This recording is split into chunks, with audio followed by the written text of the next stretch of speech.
grief is deeper than that. It's like once you go through it, and once you're in that, it's like in the middle of a category 5 tornado, and you're in that deep hole. You can only see that deep hole. We forget to eat, right? Not only did I forget to eat, but are you ever sitting there and sometimes you're like, I think I should breathe? It will also allow you to sleep better because the body will just be able to digest that in a much easier manner and just allow you to go into that deep sleep. How about you share one of your favorite recipes and you can hold me to account to trialing the recipe?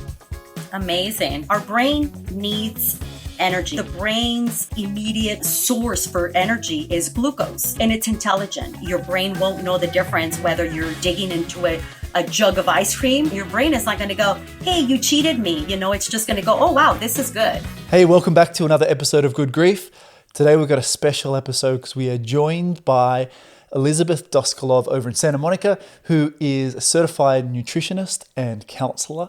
She also has been on the journey of grief herself after losing her son in 2020, and she holds a dear faith. And so I'm excited to hang out. We've become friends over the last number of weeks, and today's conversation, we're going to dive into all things nutrition, how it can help us in a time of grief, not only physically, but mentally and also spiritually. We're going to talk about sleep and routines and how to get the most out of ourselves during a time when we need it most. Funnily enough, this conversation has been rescheduled a couple of times because ironically, we both got sick, which you might hear in my voice and maybe Elizabeth's as well, which is funny because we're both not the kinds of people to get sick all that often, which we're grateful for.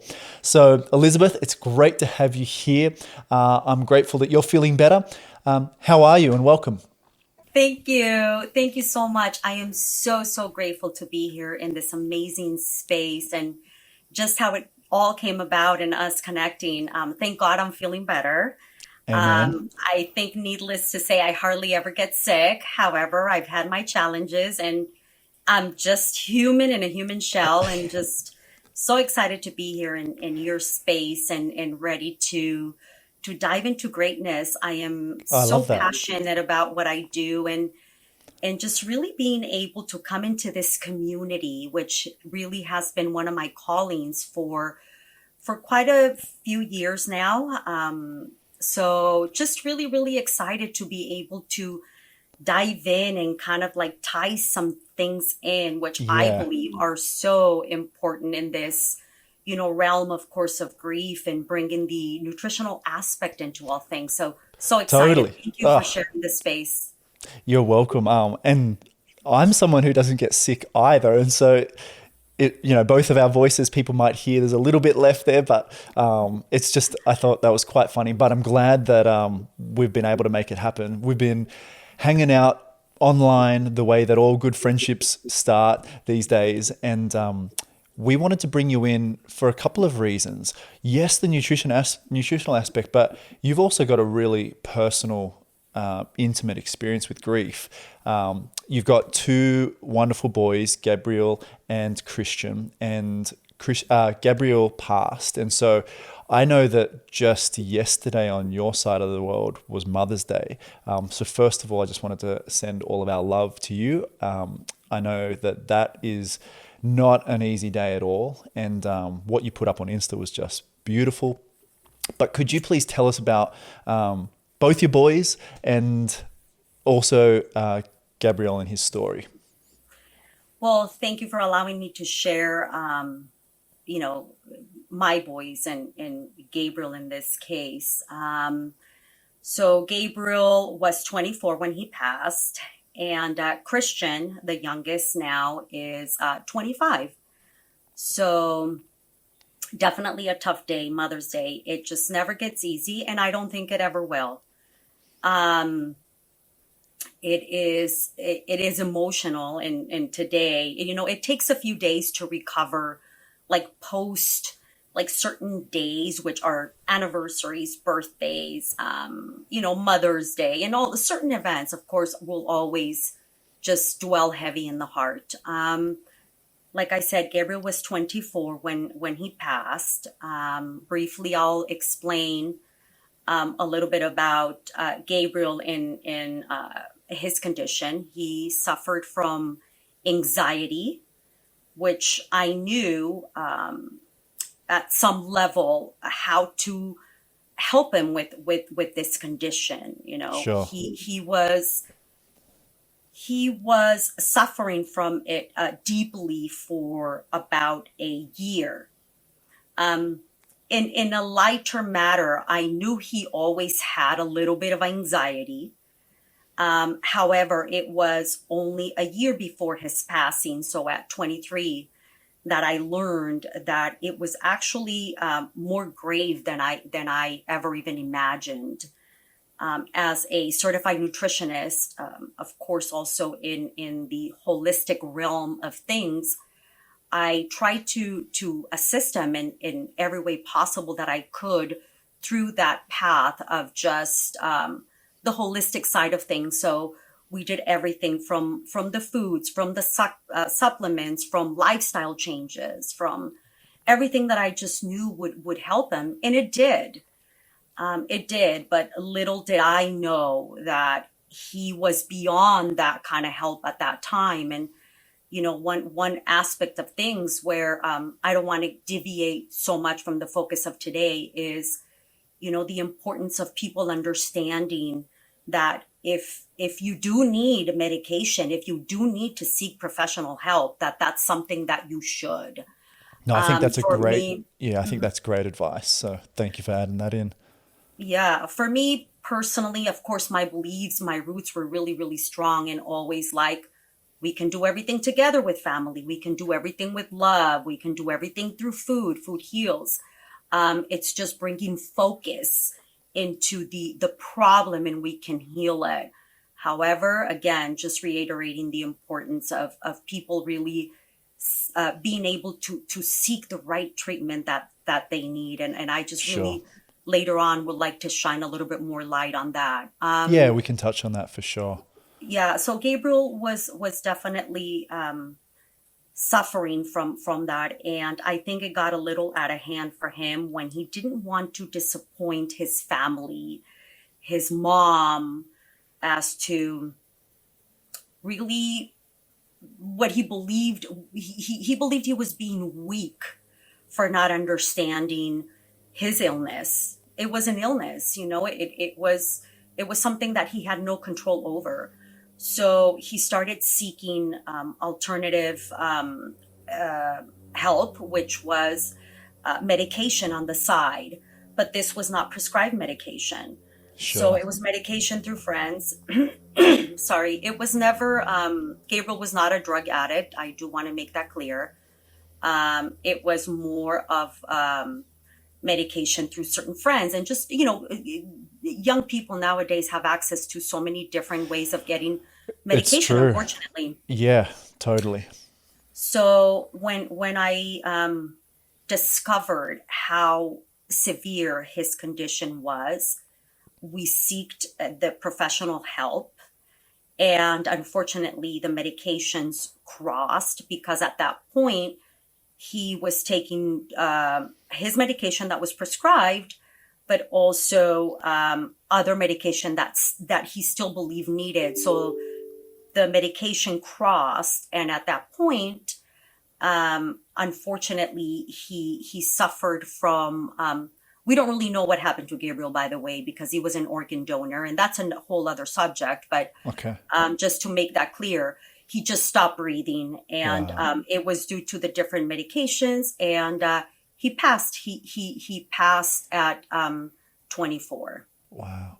And you were sharing with me earlier that he was just out a normal day in the mall or the shopping center when that event occurred.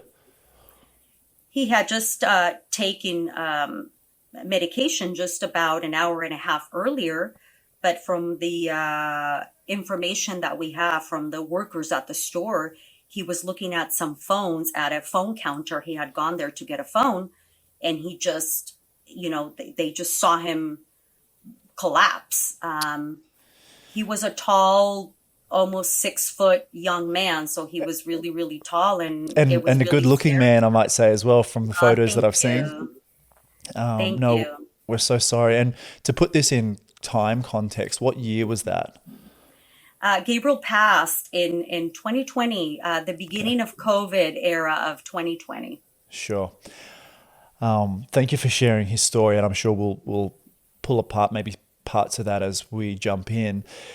To change tact, you are here as well as a certified nutritionist, and I'd love you just to share, just briefly, just your background in the space, why you fell in love with it, and so maybe your background, why you fell in love with it, and then we'll jump into grief specific questions.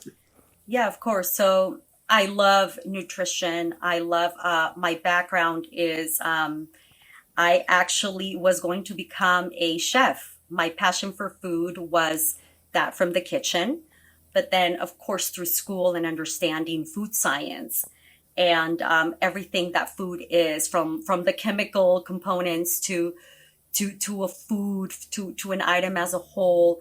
I fell in love with the whole aspect of this is food.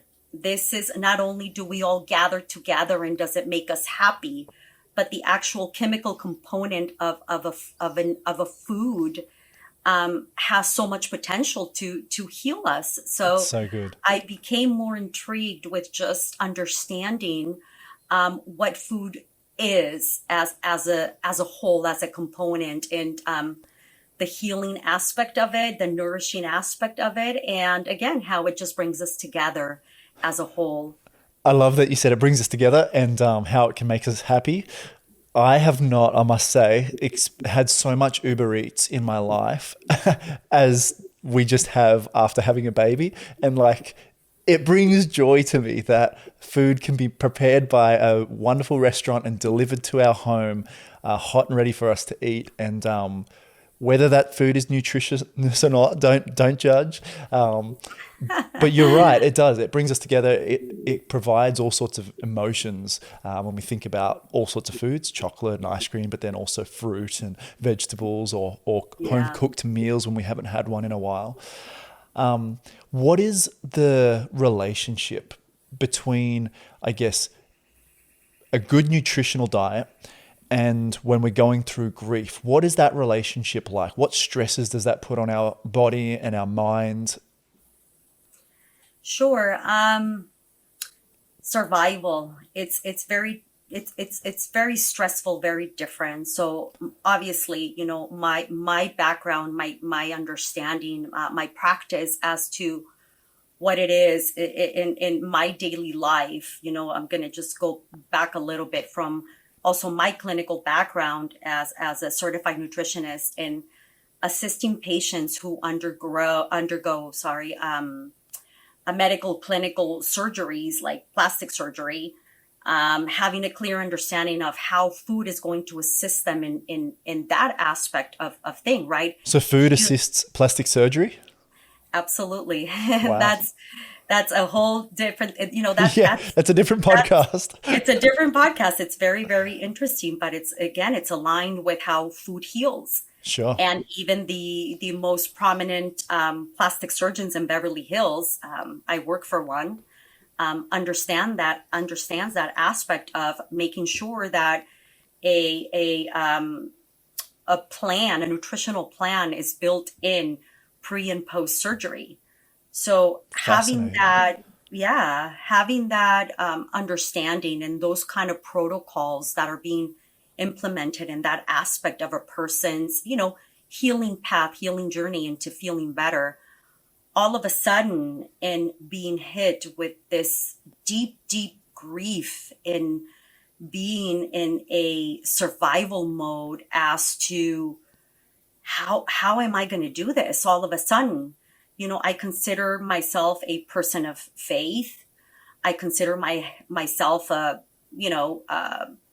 knowledgeable person as far as like what I need to do to be okay.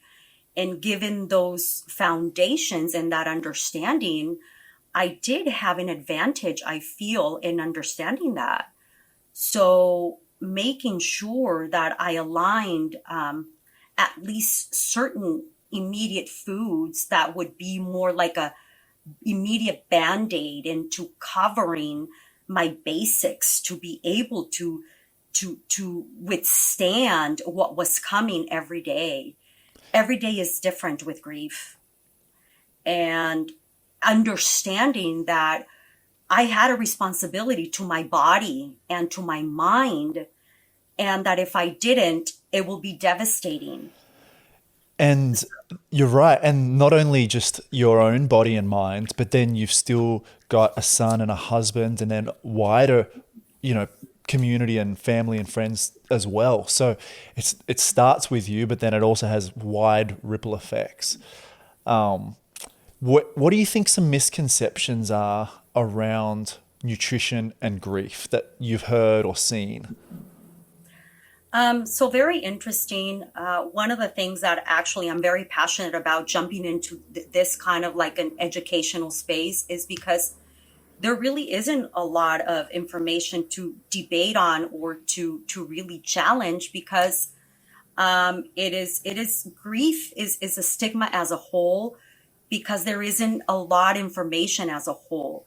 The information that I've come across really comes from people trying to do their best on helping people like us, in our grieving journey, putting out platforms that are going to give us some information. But grief is deeper than that. It's like once you go through it, and once you're in that, it's like in the middle of a category 5 tornado, and you're in that deep, deep, deep hole.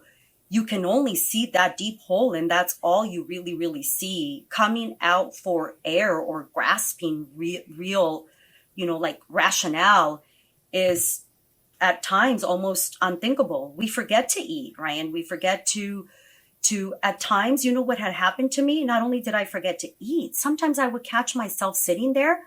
Sometimes I even forgot to, like, really still do forget to breathe. I don't know if it's ever happened to you, but are you ever sitting there and sometimes you're like, I think I should breathe?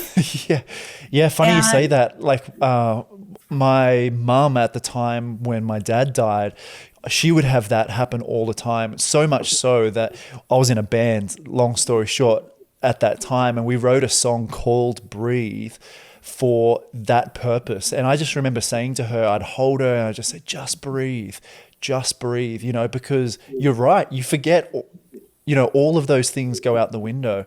But I love your analogy there of like a category 5 tornado or a deep hole. And when you're in the deep hole, you're right. You can't see out. You see darkness. You can only see, a meter in front of you.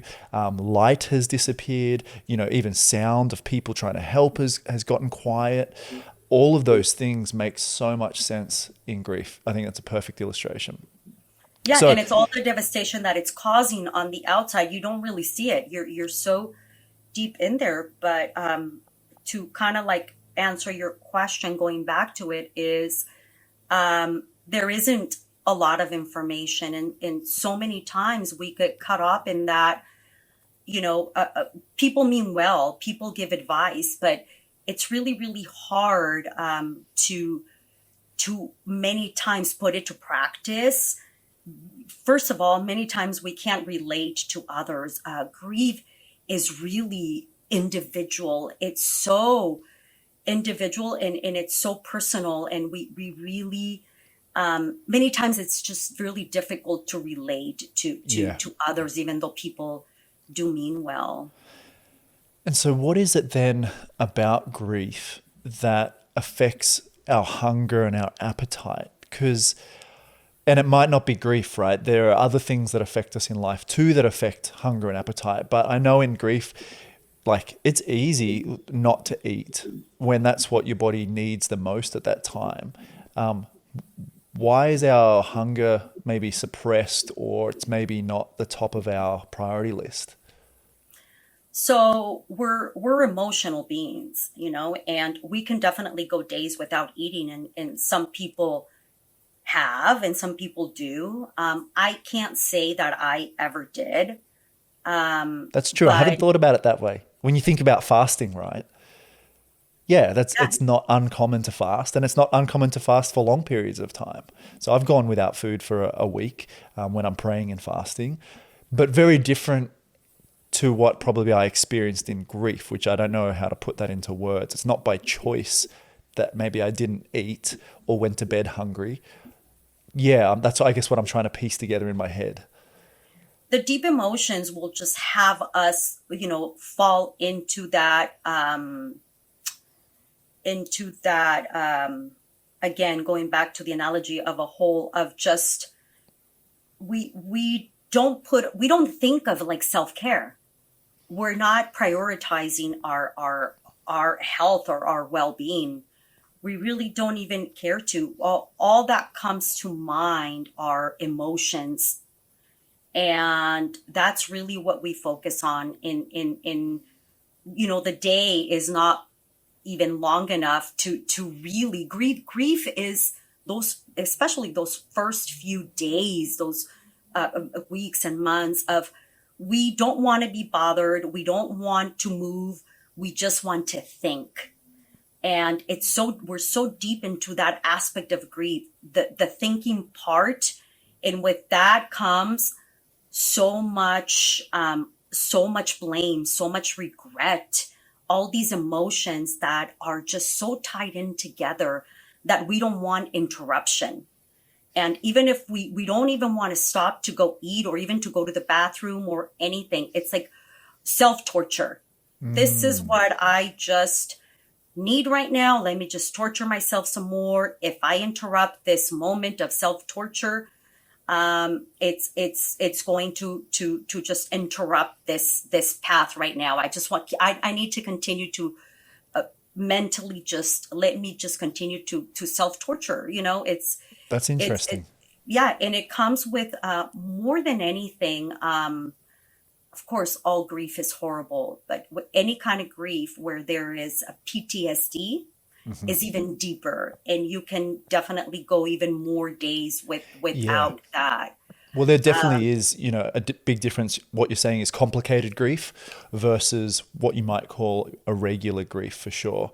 And I'm not sure if I've ever thought about it in the sense of self-torture, but I definitely understand that I've wanted to feel those things, even though those things are so painful in a sense. Like, you almost want to honor that person that you loved by feeling, it's like, yeah, you're right. It's like self-afflicted pain in a way of honoring that person. And so not breaking that train by getting up to make a meal, etc., does make sense. Or how do I deserve to eat this delicious meal when Sure. a child or a loved one has just passed? One of the things that I can really tell you is like at times it does happen. It's like, I don't deserve this hot meal when I have a child at a resting place that might be cold, and it's like all those thoughts start coming in. So again, So that's shame and guilt. Exactly. Okay. So in food and the deserving of that hot meal, really, we self-sabotage all that.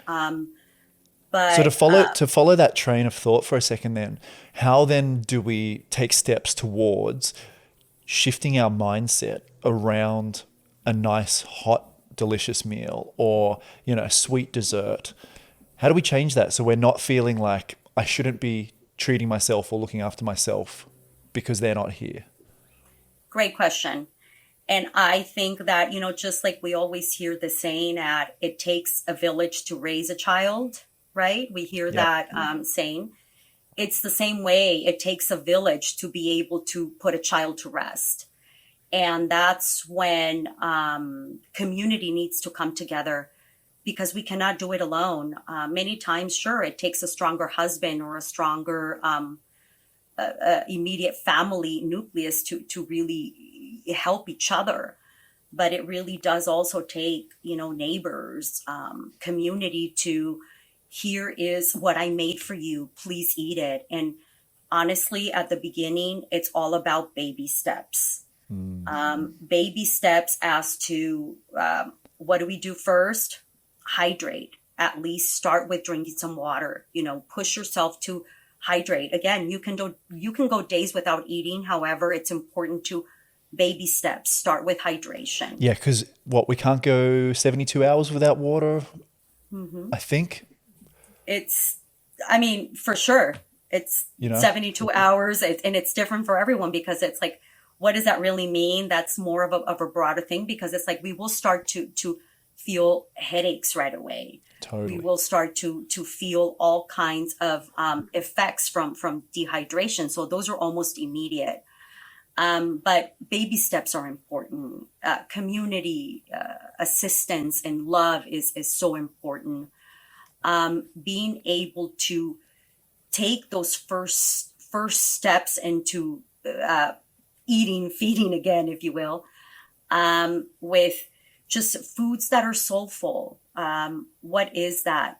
Soups. Hmm. Soups are always something that are so nutritious, so immediately healing, and it's like you have a meal, you have a soup, and it relaxes you, and you can almost like take a nap That's so good. almost after that. And it's just it's the, of course, the nutrients, but also the healing aspect of what a good food, a good soup broth can come and do. You know what? This theme seems to be coming up for us more and more is like how similar birth and death is, right? So, or I might say birth and grief. So, as you know, we've just had a newborn baby who is 4 weeks old today, and one Oh, of congratulations, of what, course.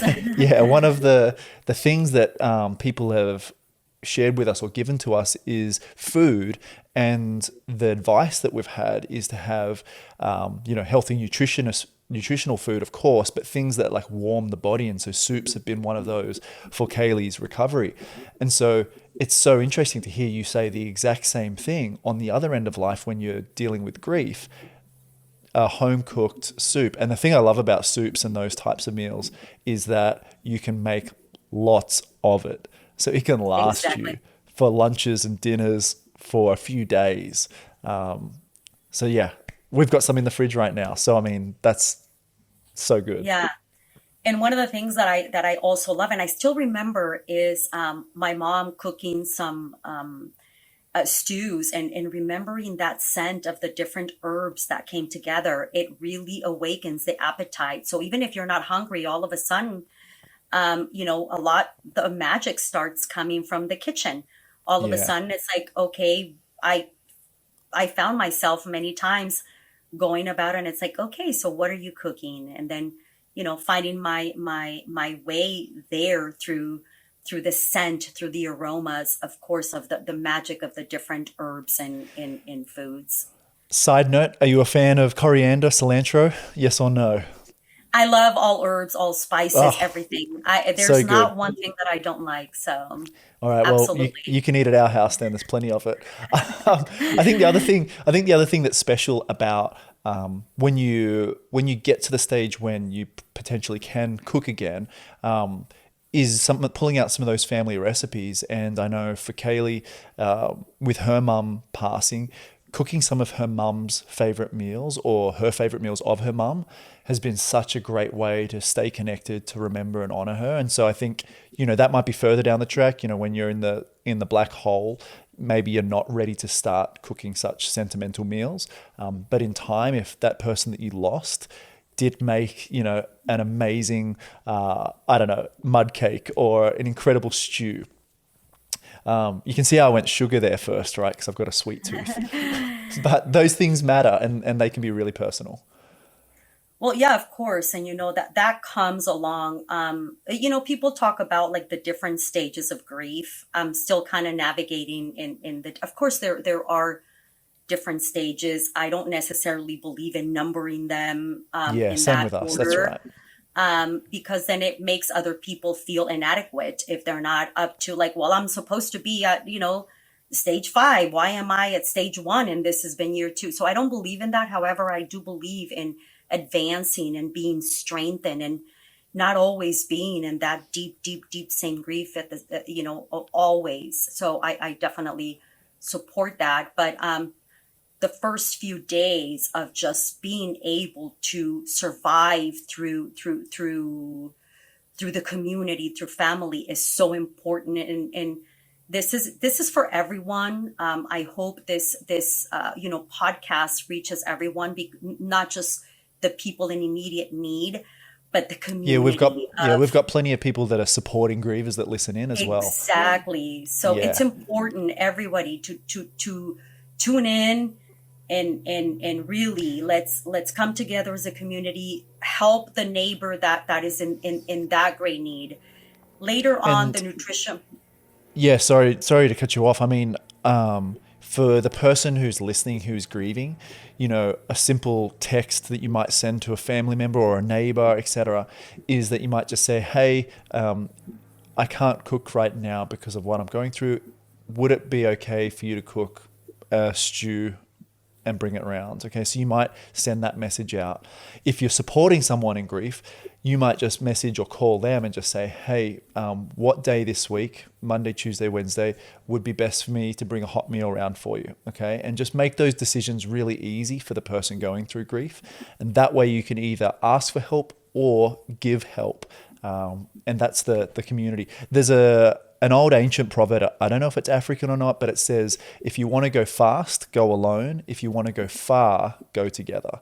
And I think that's what we're talking Absolutely. about here. We want to do the journey well. We want to go the distance with one another, and it takes really uniting and supporting each other. And that's why this nutritional topic is so important.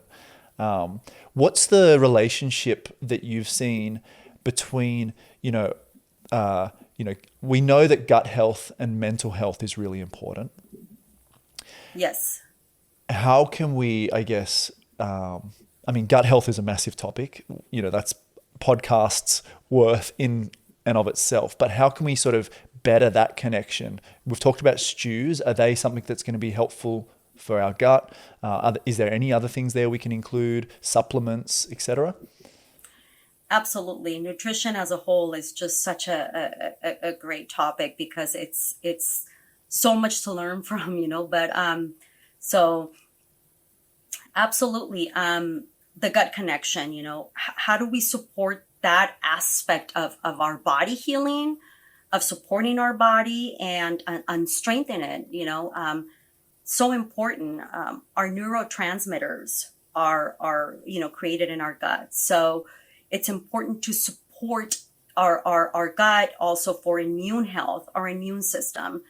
That would definitely, we would continue to pay more attention and continue to hopefully focus on that once you're able to, have that energy to really bring that to the forefront of like, okay, self-care. Okay. And now how can I really, I notice that I'm not feeling so well. How can I, simple recipes, simple supplements that can allow me to feel better. Our food is going to allow us to heal. So what you're saying is like, let's make sure that we've got yourself just eating regularly first before we think about sort of the complexities of gut health and mental health. Is that about right? Thank you It's for those, putting it's it those, that way. it's those That's baby kind steps, of right? like it's the baby steps. It's and you'll recognize it. You'll definitely know when you start searching for you'll know when you start searching for different ways to heal, ways of healing. Of course, food will come to the forefront, but also lifestyle changes. What can I do to feel better? And that comes that day will come and you understanding that, okay, if I align these foods, if I align, which I will dive in a little bit in, if I align these supplements and if I align these lifestyle changes, they will allow me to feel better. And I do want to feel better. I don't always want to feel like I'm dying every single day because that is grief. At first, you really do feel like, how am I going to do this? How am I going to live this or like this for the rest of my life? Once you come out of that and you're able to put two and two together, if you will, and you will have that energy to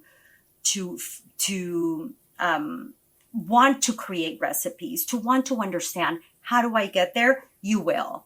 But so the gut health are this is where so much magic happens in the sense of our neurotransmitters, our happy hormones are created in our gut. if we understand that it's important to feed that huge ecology of billions of microbes that are there that need to be fed and supported for us to also feel better, not just physically, but mentally, we will be able to align those foods, those simple foods that will allow us to make, for us to feel better. Happy hormones, sleeping better, having the energy to go and walk and get some good vitamin D that naturally comes from the sun, having the energy to just, do other things to continue to look forward to the future. But So let's talk about a couple of things there. You mentioned sleeping better, far out. Sleep is terrible in grief. It's horrible. What are non-existent some, at times. oh my goodness. What are some things that we could, and maybe, I don't know, maybe we need to put a disclaimer out. You tell me, you're the expert, as to like, you're not prescribing anything on this episode. It's individual and you should seek, your health professional. But I love what, it. You just said it. cool. This is more for, This is general. this is not medical advice. This is just a general educational segment that if anyone is currently under the care of a clinical medical professional, please continue to follow their advice. And this is more for educational purposes. So Awesome. we'd be I love happy that. to continue to share the love.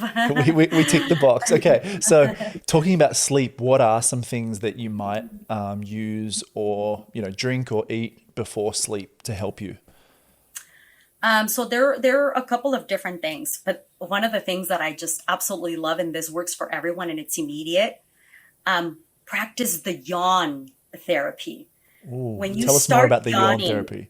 oh yeah, it's so amazing. It works every time. So have you ever turned around and you see someone yawning?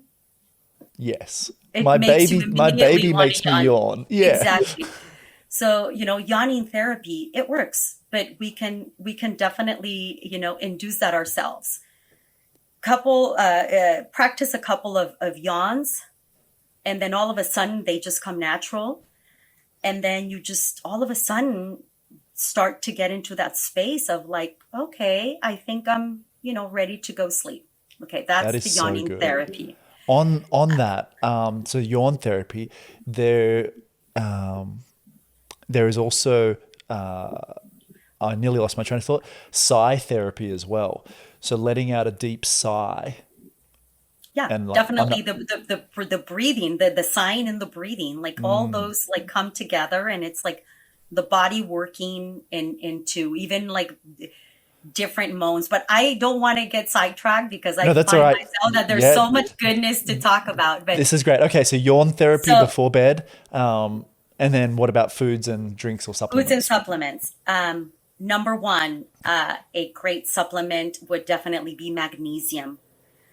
Most people are deficient in this great mineral, and it is so important because it is present in over 300 biochemical reactions in the body. So we definitely need that for sleep. So we need that also for many things happen also under grief that affect our gut. We get constipated or we also get diarrhea. So either or, but it will also, like I said, there's 300 biochemical reactions. The most important that are immediate are sleep, energy when needed, and regulating, the gut also in that. So magnesium, you can find that in the pill form or also in the liquid form. And, 300 milligrams, 400 milligrams would really go a long way for most people. However, just do a little bit more research to see what would suit you better. So Taking it good. before bedtime is amazing. So magnesium is always amazing. Herbal teas like, chamomile, lavender, those are always going to come in to just really, really aid us in the calming aspect of just, going to bed. Don't eat before bedtime. Try to eat your meals a little bit earlier so that way, you've digested your food. You don't have much.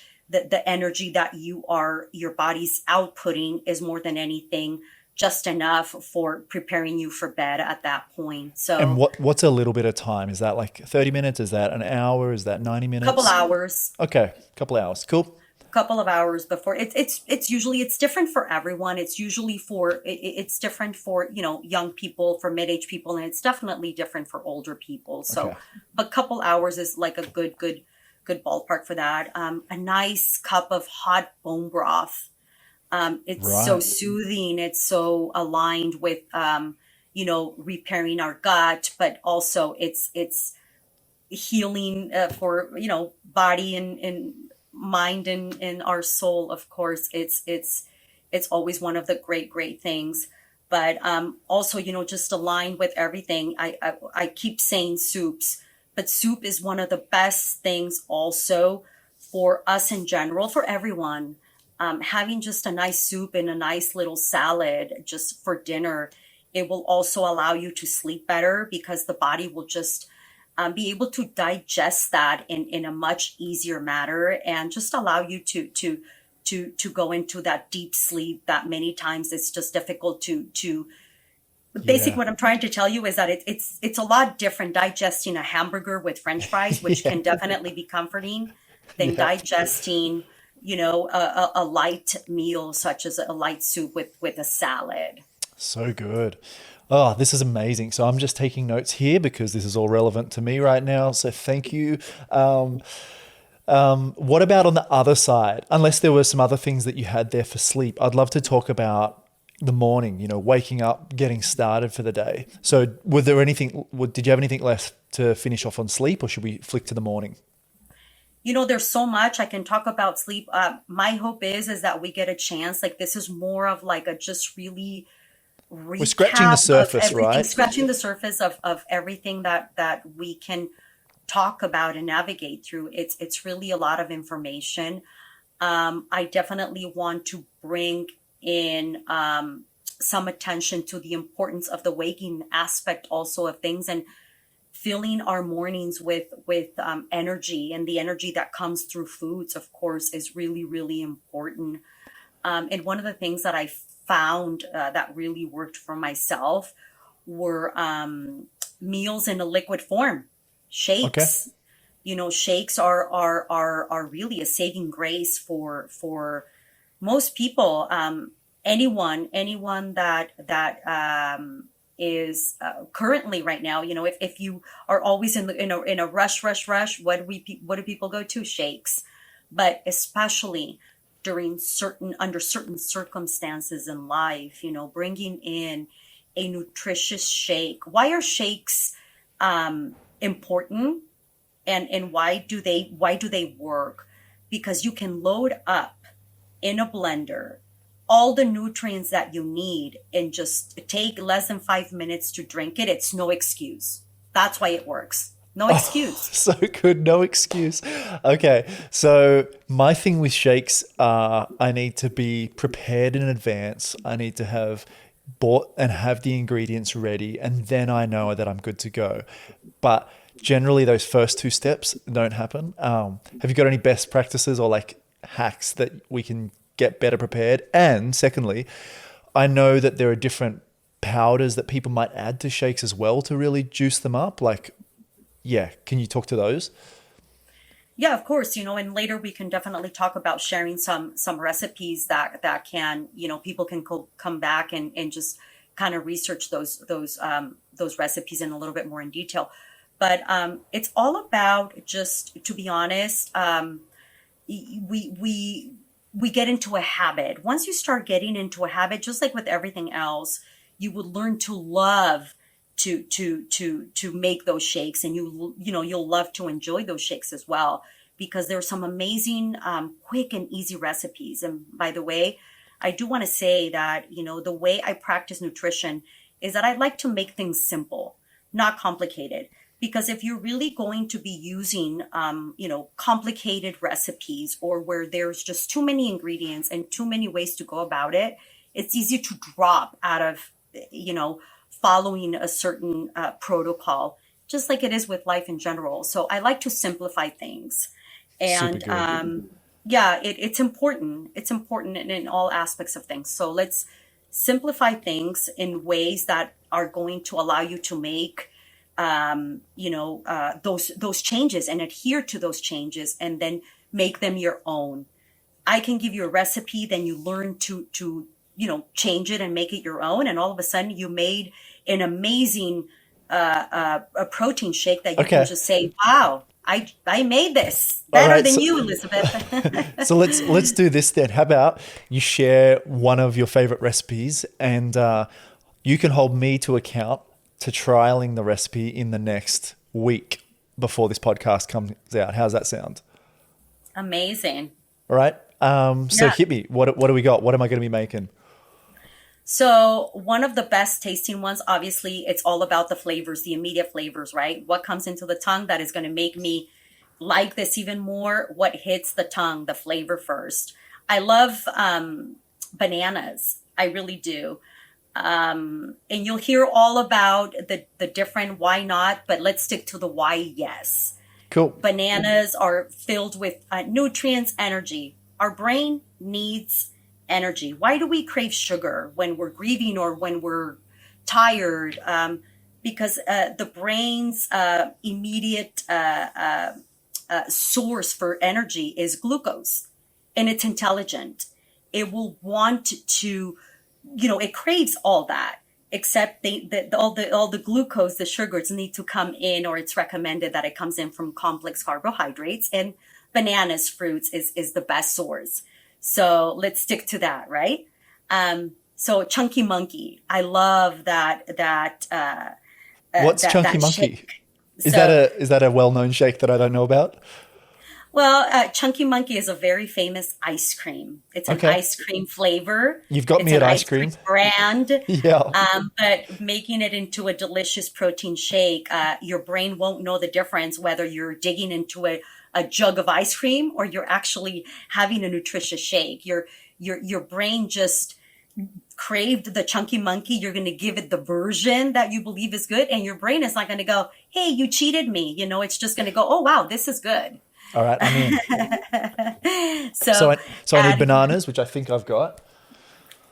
So if you freeze them, it's better because then Okay. you'll make it into like a malt. So the consistency of it will be even like more delicious. I personally love a good pea protein powder. Some people like whey, whatever you can digest that is better for you, it's good. But, Okay. brown rice protein, I like pea protein powder. So you add a good, a scoop of a protein powder. Add two squares. So squares, let's make that clear. Perhaps 2 1-inch squares of dark chocolate, like Oof. All right. preferably like 70% dark chocolate. Yeah, that's what I'm talking about. Yeah. And then you add preferably almond butter. But if you're starting and you're just really, let me just be a little bit more easy into this. So peanut butter is also okay. Okay. So once you added that, you can definitely add a big, nice handful of spinach. And trust All me, right. you're not going to feel the spinach at all. Half an apple, 1 teaspoon of chia seeds, and 1 teaspoon of flaxseed. And you add a sprinkle of cinnamon, Okay. a little tiny drip of vanilla. And I know it sounds like a lot of ingredients, but trust me, most people have all these ingredients at home Oh, already. So I know that we're we've got these not, ingredients, so we're good. yeah, yeah. So, and then you just, you blend all that and it's going to come out creamy, nutritious. You'll want to drink the whole thing and you'll be like, "Oh, I can't believe I finished it already." But the amazing thing that happens immediately is that every single ingredient that had gone into that shake, your body puts it to work, and it's brain food. It's really, really going to go into the brain, into your gut also. It's got so many different healing elements that it will, heal your gut. It will give you energy. Your brain will just feel nourished, and you'll have enough energy to really feel good. And that's the magic about food and how food supports us in the healing process of course, in this case, we're talking grief, but just life in general. It's just delicious, nutritious, and it's soulful. Love that. Yeah, I feel empowered now that I can make a shake. Um, can I share with you a guilty pleasure that we've just discovered the other please night? do. Kaylee told me about mug cakes, MUG cakes. Have you heard that mug cake? And so, No. yeah, it's like a chocolate mud cake, but in a cup or a mug, and you can prepare this in 5 minutes or less. And I didn't know, and so now one of my favorite go tos is going to be a mug cake, but not healthy. There's nothing in there that screams nutrition at all. So I might pivot to the shakes because that doesn't sound too hard. And so, thank you for sharing that recipe with us. And is that the one that you call a chunky monkey? I call it the chunky monkey. It's people, you know what's so interesting? The name is catchy. People would want to try it because it's like, I want to try it. At the end of the day, under all circumstances, we're still human and we still want to, be captivated.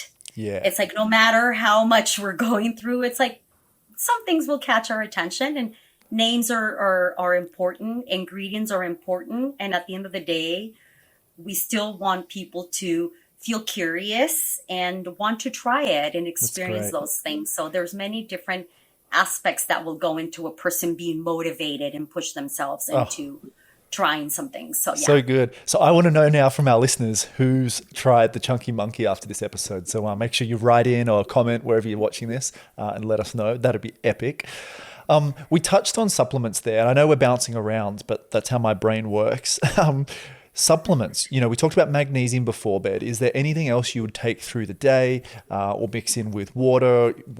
What else is there?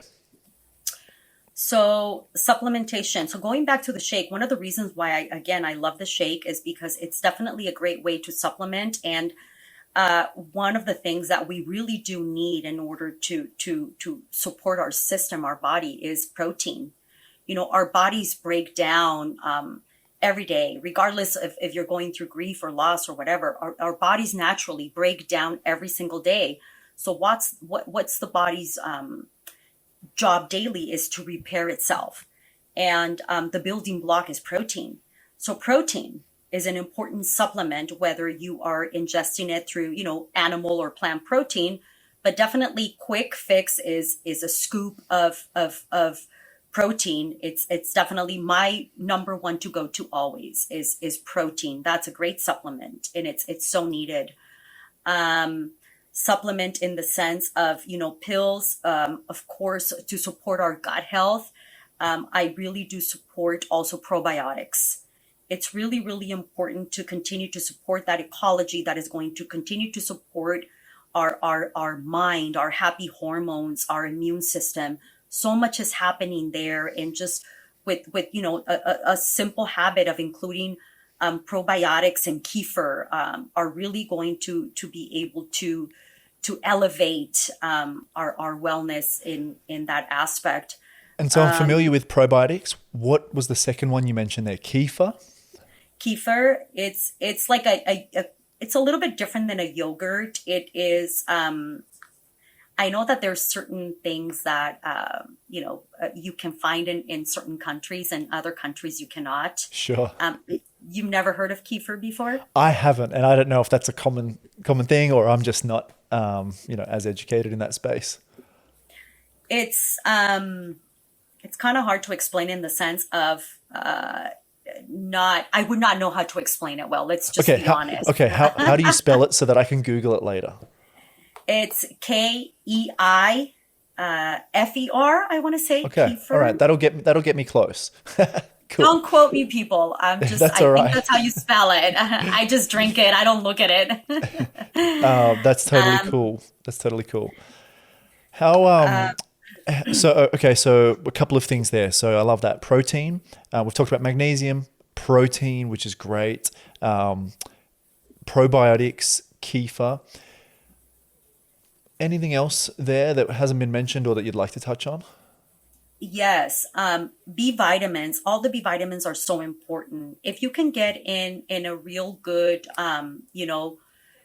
vitamin that includes like all your vitamins, but especially thiamine, the B1 vitamin, Okay. which our body under stress depletes that, that vitamin.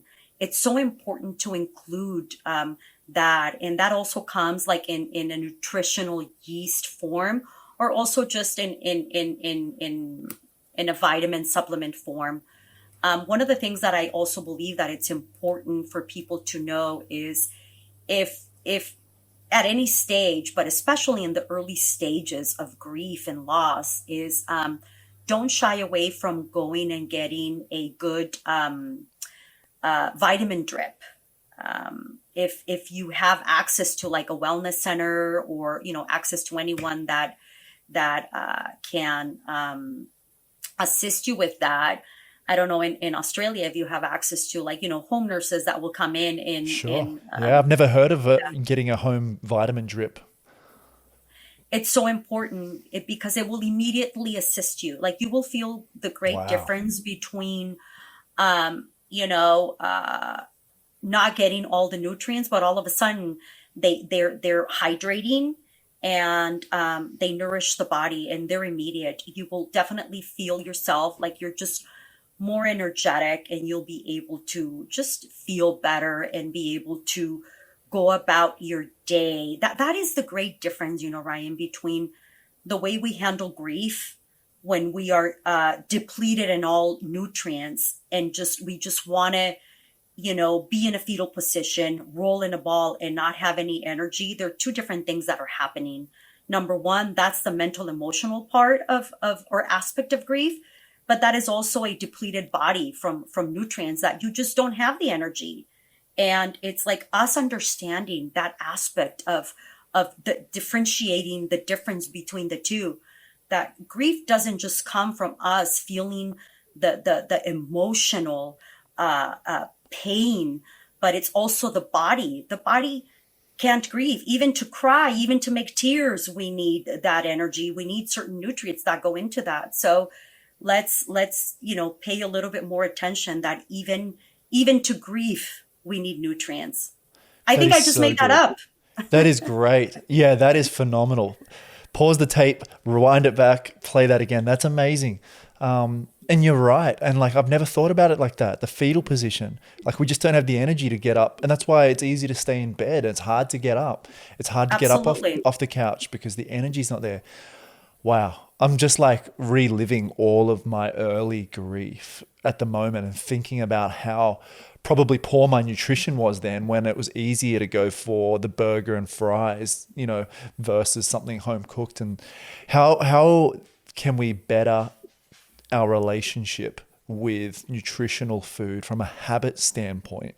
Instead of going and grabbing the cookie, and grabbing the apple, how can we, and everything in balance. And I know you agree with that as well, but how can we change that relationship where we go, I'm going to do something that's a little bit better for myself than the quick fix? So that's a great question, but it also happens with time. And it's all in our gut, our gut health and education in as far as like the gut aspect is so important. And there's so much more that we continue to learn, and, more continues to come at the, forefront of all things. But so when we crave sugars, when we crave certain foods, is it comes from the gut. Or don't forget, we have good microbes, but we also have bad microbes, Okay. and bad in the sense that they too need to exist. So let's clarify Sure. that we need them both. However, there is a dysbiosis that is happening in our gut when we have more of the bad bacteria than we do of the good. So when that happens, it creates, this imbalance. So the bad bugs are trying to eat the good bugs, and it's like we want to eat, and they want to eat, and they crave the sugar, they crave the fast food. Also, let's not forget, as we talked about it briefly earlier, the brain is also craving It's energy. And what is quick to the brain? Anything that is sugar, anything Sure. that is, and it doesn't just come in the form of cookies or ice cream. To the brain, sugar can also be in the form of pizza. So, and it's immediate into the brain. But in baby steps, what comes first? Let's kind of like work on our gut health first a little bit, and put in focus what's going to heal our gut. Because a lot of times people try to fix that in the wrong way of fixing, or in the wrong aspect of things, where it's like, oh, I'm just going to cut it off. That doesn't work. You got to first start. Let's include some probiotics, and then start including eating a little bit more healthy fats. Okay, when we start eating more of the good foods, your body is busy digesting and putting all those good nutrients to work, that it will focus less on all the processed and all the sugars. The body is the most intelligent machine ever created. It is so fascinating to know and to understand how the body works. When you give it a good fat, a healthy fat, it's going to be occupied, digesting all your complex carbs, your healthy fats, and your proteins. It's not going to have time to crave anything else. So it takes time to do that. That's amazing. I appreciate that so much. Avocado, is that one of those really healthy fats? Absolutely. Yeah. Avocado is. I don't know about in America, but here in Australia, like avocado on toast is like a big thing, and it's like, Oh, absolutely. in a cafe I it'll think cost you like everywhere. $15 for avocado on toast. But that's a great start, right? Fill your house up with avocados. Put that on everything. Exactly. It's become more of a trend now, where and that's why it's expensive everywhere you go, I feel. But definitely healthy fats. Avocado is what I considered a superfood. Awesome. So it's definitely the raw nuts and seeds, a good olive oil, of course your fish. Those kind of healthy fats are just something that you incorporate into your regular, people say diet, but I don't like to use the word I saw you diet. hesitate then, because I was going to say it and I didn't say it. Okay. Lifestyle is probably a Into better your option. lifestyle, yeah, exactly. Okay. But yeah, avocado. I eat avocado daily, and it's definitely my brain food. When we incorporate more foods, more healthy fats that are healing to the brain, you would definitely feel better. You will notice the difference. Dark chocolate, it's 70% Hallelujah. and higher. 70% So and good. higher in the morning is good. When you incorporate I have one every morning after breakfast. Like right after breakfast, I have my dark piece of chocolate, and it makes me feel good immediately. Oh, that one I can add to the list. Can we talk about alcohol for a moment? Absolutely. The idea of like, during grief, I definitely know I drank more during that time to connect with others, but also to feel certain things and so forth. Maybe not the healthiest thing, but what's your thoughts on like that age-old idea of like a glass of red wine every night? What are your thoughts there? So I love red wine. I can't really, deny that. I enjoy it. So it's definitely very. I'm not encouraging anyone. I'm just saying. And you live not too far from the Napa, so like I mean, there's plenty I of live wine very around. near to Napa. I do remember right after Gabriel's passing, I did enjoy a glass of wine, because my brain really I noticed an immediate calming down with a glass of red wine every night. I did have a glass of red wine every single night for about, I want to say about a year. Sure. And slowly I cut back on it as well, only because I'm used to having like wine only during, like, on the weekends. I'll Yeah. definitely have a glass or two, which I say it's one of the things that I enjoy. As I'm aging, I can tell that my body does not digest it the same or process it in the body the same way. So I cannot have any more than two glasses because then I do not feel good. Sure. Um, and I by know, that, I I know don't mean that. tipsy. Yeah. I just mean I just don't feel good in general. Yeah. Like my body just feels heavy processing it. But red wine, other types of alcohol in general, I really don't encourage, you know, people drinking. But I it's a great topic, to be honest. I can't really sit here and try to talk about a subject where I don't really have a lot of like an educational background as to how it would benefit and how it will affect. For I'm sure. just sharing, how what wine did for me personally and how And I I think did that's great. enjoy Just it. yeah, and I think that's great just to hear that, because you've got the professional aspect, but then also just the humanistic aspect of a mother grieving and that story as well. So thanks for being honest and just transparent with that. I think that's going to resonate more than anything. Um, so maybe we won't dive down the alcohol topic, but great just to hear those insights. This has been really, really powerful for me. And I know we're going to do a little bit more work together. And inside of our Good Grief Club, we're looking forward to having you present some masterclasses deeper into the topic of nutrition and grief. But for me, this conversation has been really powerful. Some of the things that stand out are that morning and night routine of a hot stew or a soup, great for calming the body, getting ready. The yawn therapy tied in with a hot tea or a some magnesium before bed for sleep. That's amazing. And then like I said, hold me accountable because I'm going to make a chunky monkey, and I would love for me and for Kaylee that to become a real morning starter for us. So I'll have to listen back through the episode. I've got most of the ingredients in my head, but I'll have to listen back to get those, which is great.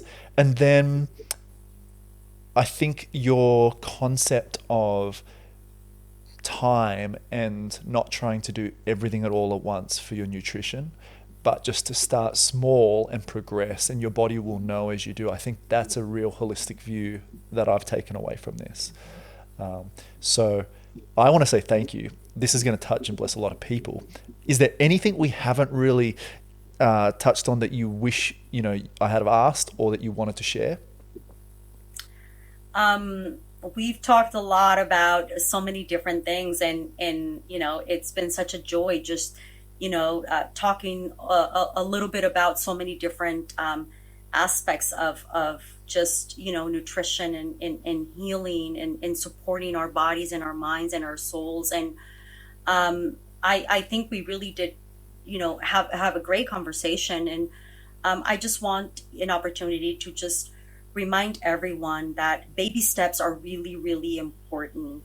And if every little thing that you do, even when you don't think it matters, it does, and it takes time. Be patient. Be patient with your body and with your mind. It's so important to give your body that moment, because it is your grief.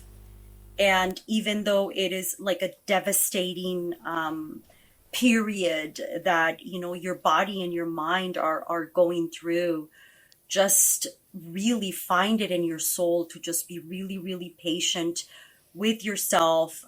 You won't always feel like you are dying, and I'm sorry to say those words, but That's the truth. you will be able to feel better and to take those steps and start incorporating different aspects of what we spoke about right now. One day you will have that energy to, like what Ryan was saying, to perhaps incorporate a beautiful recipe to honor your loved one. And it takes time. I feel like it's so important. One of the things for me, and I do want to say this, is that when those first days, I wanted to know that I was going to be okay. I wanted to reach out to others and find different, resources and sources to am I going to make it? I can't breathe. How am I going to get through this? Is it possible? And finding a community and finding people that have come through this. It is possible. And that is my wish for people, that if you're just someone that is listening to this podcast and you know of someone else that can benefit from this, do share it and do share the love, because we're a community, and good. It does change and it does get better, and there's hope, and there's, we all want to help each other. And Ryan, I'm so happy for this space and this platform, and you're doing so many amazing things. And I'm so excited for our next, time together, where we can perhaps just dive a little bit deeper into just different aspects of, again, grief, and more in detail of how we can continue to support this amazing community, where I do see the great need of help in so many different aspects. Oh, so good. And I appreciate that. And like you said, we've touched on so many things, but only a little piece. So we're going to have you back, on the podcast. I'd love to. In our Good Grief Club. That's going to be exciting. And then also to talk about some other things and passions of yours as well, which one of those is poetry, which we haven't talked about. But what I'm going to do is make sure that your Instagram link is below for everybody to come and follow along on your journey. And then something we'd love to ask those who have lost somebody is, and this is for Gabrielle, how do you like to remember and honor him? I think Gabriel was a sound engineer. He loved music. So every time I hear a melody, like a tune that I believe in my heart that he would have enjoyed it, or we used to have this connection and this thing where he would call me and go, Mom, listen to this tune, or listen to my new creation. So every time I feel like he would enjoy that is a way for me to honor him. But music, I mean, what a way, right, to honor I love that. a loved one. So always So through good. music. Well, thanks for introducing him to us as well. And thank you for allowing me to introduce him to you and to this amazing space. Well, I just want to say thanks for hanging out with us on this episode. Elizabeth, thank you once again. And if you've enjoyed this episode, you can do a couple of things. Go and make yourself a chunky monkey. That's what I'm going to be doing this weekend. I'm very excited. Or two, save this episode and come back to it as well, so that you can digest, no pun intended, all of the goodness inside. Or share it with somebody who could do with some nutritional help and support and nourishment as well. And Elizabeth's going to be back inside our Good Grief Club membership, and you can jump on the wait list because the doors aren't open currently. There should be a link below that you can hop on that. We'll let you know as all details and doors open and unfold in the coming weeks, and we're excited with what's to come and all of the recipes and goodness that Elizabeth is going to share inside of there. Until next time, Kaylee and I just want to say we're praying for you. As always, be blessed, and we look forward to seeing you soon. Bye for now.